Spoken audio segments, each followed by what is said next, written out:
Let's take a look real quick before we jump into here, because I love addressing those contradictions, supposedly contradictions. In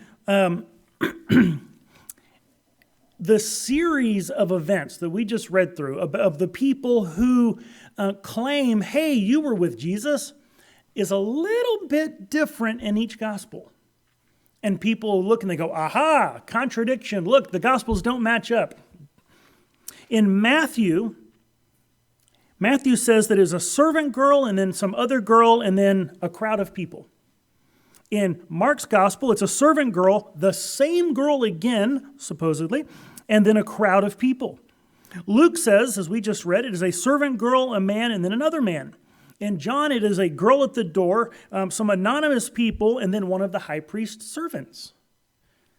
And so the question is, well, which one's right? Who is it that is saying, hey, yeah, I know you were with him? And this is one of those that whenever I hear it, whenever I read it, whenever I see people say, aha, look, contradiction in the Gospels, and I just scratch my head and go, what contradiction?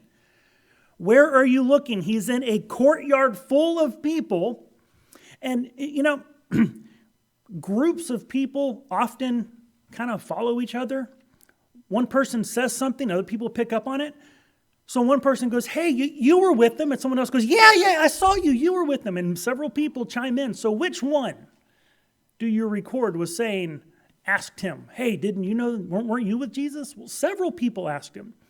Just because, and you must remember this, just because an author chooses to include this detail and not all these other details doesn't mean those things didn't happen. It doesn't mean that this one records detail A and this one records detail B, therefore they're contradicting. They're not contradicting. They're just reporting differing details of the same event. The servants were around in a fire in a courtyard. A challenge from any of them would be taken up by the others. So you would have several voices challenging Peter. There's no reason to read any kind of contradiction into this.